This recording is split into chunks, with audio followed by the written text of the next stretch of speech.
Oi, boa tarde, bom dia, boa noite, agora que vocês estiverem. A gente vai dar continuação no capítulo 4 agora, ou lição 4. O dever de todo homem. Nosso estudo de hoje está baseado no livro de Eclesiastes. À primeira vista, sente-se tratar-se de um livro estranho, de leitura desconcertante, diferente dos demais livros da Bíblia. Começa de um modo esquisito, afirmando que tudo é vaidade, que a vida é negação, que nela não há propósito ou nenhum proveito.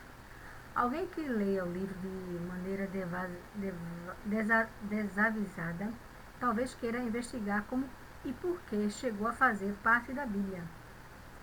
Mas o Eclesiastes não é apenas um livro estranho e negativo. É um livro muitíssimo interessante. Relata uma experiência pessoal e aborda problemas levantados pelos homens de todos os tempos, especialmente pelos nossos contemporâneos. É o relato da investigação que um sábio faz do significado da vida, no intuito de descobrir qualquer proveito permanente da vida. Percorreu todos os caminhos. Viu que em todas as iniciativas humanas encontrava satisfação apenas temporária. Essas mesmas coisas eram depois motivo de desapontamento, de insatisfação, porque a vida se tornava como que um vazio, um nada, diante do círculo vicioso das coisas. Sendo muito realista, o Eclesiastes não aceitava soluções inadequadas para os problemas. O sábio havia ensinado que tudo iria bem para o homem que encontrasse e seguisse o plano que Deus tem para a vida. Este parecia ser o pensamento de muita gente quando a doutrina da retribuição ensinada em Provérbios. Embora tenha muito de verdade essa noção, Deus não pode ser reduzido a uma espécie de máquina, a qual forneçamos piedade como matéria-prima para recebermos prosperidade, como produto manufaturado. O Eclesiastes observou que nem sempre o justo prospera e que nem sempre o pecador sofre. A vida é complexa e por vezes torna-se enigmática. O realismo com que o Eclesiastes enfrenta estes problemas pode ser de grande orientação para nós. Um tratamento irreal das questões referentes à existência humana levar-nos-á a uma visão errada da vida, ao desapontamento e à desilusão, mais cedo ou mais tarde.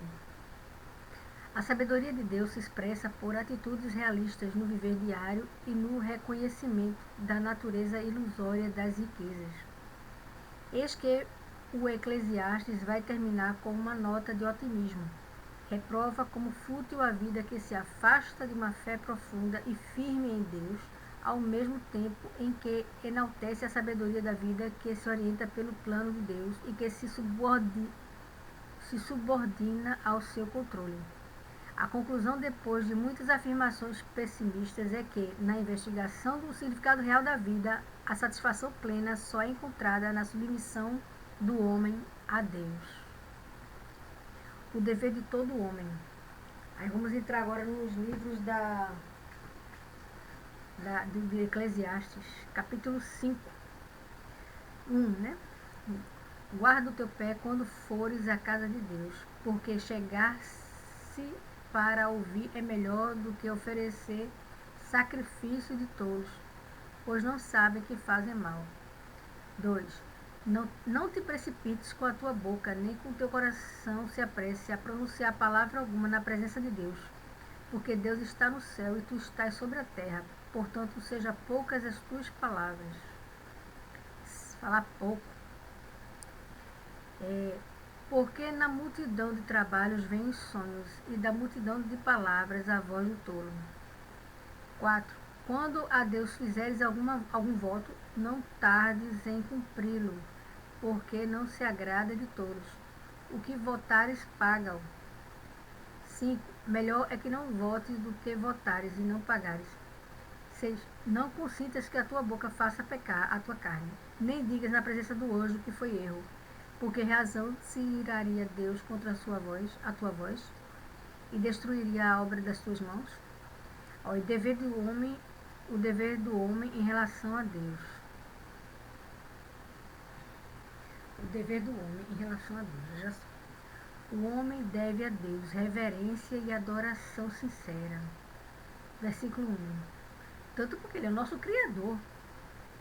Aquele que não tinha noção de que havia mais proveito na disposição de ouvir a Deus para guardar os seus santos preceitos, limitava-se a oferecer sacrifícios por pecados que em seguida voltava a praticar. O culto é verdadeiro quando temos um altar no coração. Não podemos ter o cristianismo real se fazemos dele uma religião de exterioridades apenas. Cristianismo não é forma, é força interior. No trato com Deus, não podemos agir com leviandade. Versículo 2 e 6. Antes de um homem falar, deve pesar bem as palavras, refletindo profundamente. Muitos têm facilidade de fazer votos a Deus quando assaltados por tempestades de qualquer natureza. Muitos têm facilidade de fazer votos a Deus quando assaltados por tempestades de qualquer natureza. Depois de esgotados os recursos, sentindo não mais haver esperança, prometem tudo a Deus, se dele obtiverem socorro. Recuperada a bonança, acham que foi um voto precipitado por não estarem dispostos a cumpri-lo. Quando alguém age de maneira contrária às decisões tomadas diante de Deus, não pode fugir à sensação de derrota. Será sempre uma vida frustrada, ainda que alcance sucesso do ponto de vista humano.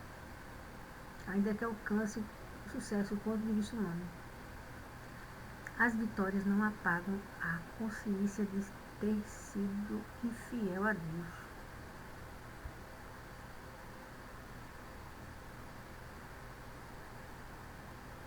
Dever do homem em relação ao seu próximo. Eclesiastes 5.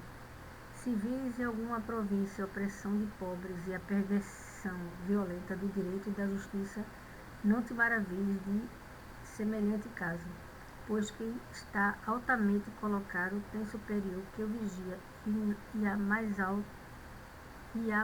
altos ainda sobre eles. Eu vou ler que aqui tem muita coisa sobre Eclesiastes. O trabalho faz parte do programa de Deus desde o princípio. A referência do nosso texto é o trabalho agrícola. Aqui é o dever do homem em relação ao seu próximo. Tem-se dito que a horizontalidade das relações humanas depende da verticalidade dessas mesmas relações. Isto quer dizer que não podem ser corretas as relações do homem com o seu próximo se elas não estão ajustadas primeiramente com Deus. Antes, portanto, de falar no sentido de direito e de justiça que deve haver no coração do homem, vemos a necessidade que tem esse homem de entender corretamente as suas obrigações com Deus. Não podemos aceitar sem protesto a perversão do direito e a distorção da justiça.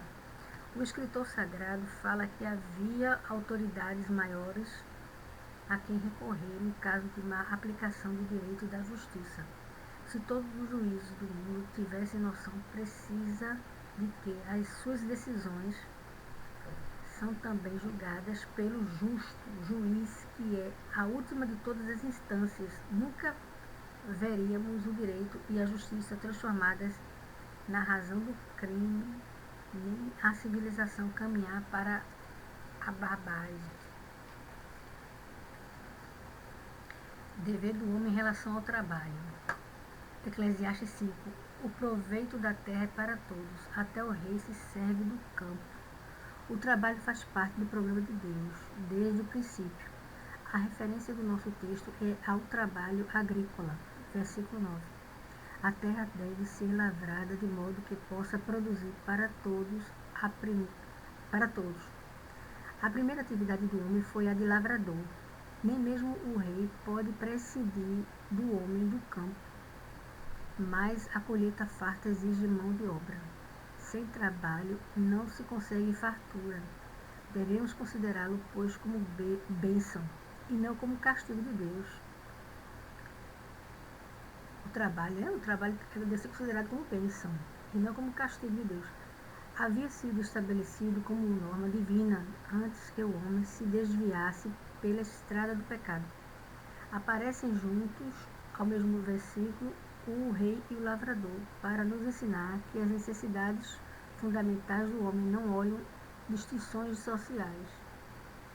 Se o que o trabalhador rural faz é de proveito para todos, inclusive para o rei, é preciso que o seu trabalho rude não seja esquecido. Esse homem humilde que lavra a terra de sol a sol merece o amparo dos que fazem as leis e administram a justiça.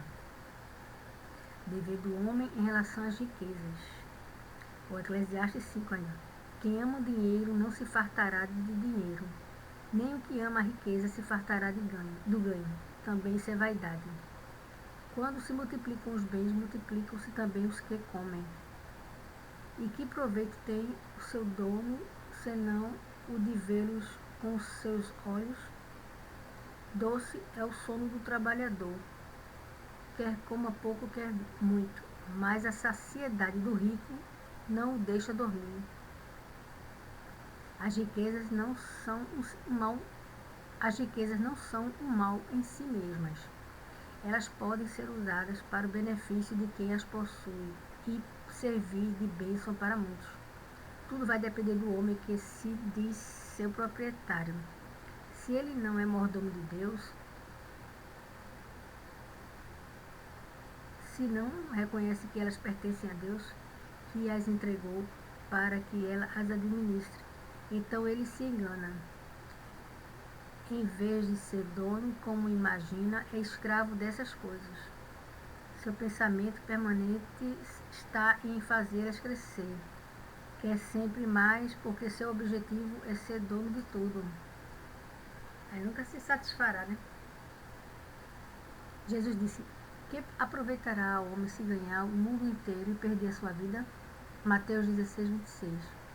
Viverá em preocupação constante que não lhe dará paz nem mesmo para dormir.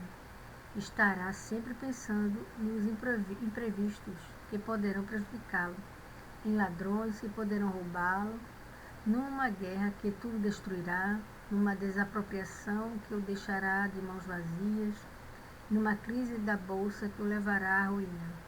O justo, pois, é confiar em Deus e não nas riquezas. A Bíblia diz que não devemos juntar, né? Assim, né? Não juntar. Aí fica até pensando assim. Eu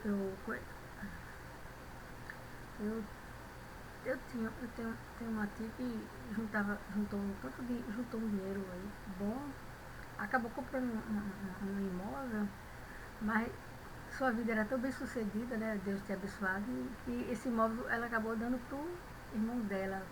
Aí o irmão dela que era casado, tinha família. Você luta, né? Aí, mas graças a Deus, Deus abençoou, né? Mas é assim, tem que ver que a Bíblia fala, o livro de Eclesiastes fala muitas coisas sábias também, né? Para essas pessoas. O dever de todo homem, reverência na casa de Deus. Guarda o teu pé quando fores à casa de Deus. O fato de Deus não habitar nos templos feitos por mãos humanas não altera o respeito que se deve ao lugar consagrado ao culto. A reverência favorece o ambiente e é uma atitude da qual Deus se agrada. Aqui fala da verdade em ação, dever de todo homem. É reverência na casa de Deus, espiritualidade no culto a Deus, sinceridade nos votos a Deus e confiança na justiça de Deus e certeza do cuidado de Deus. Eu vou terminar aqui esse capítulo da lição 4. Deus te abençoe e até a próxima.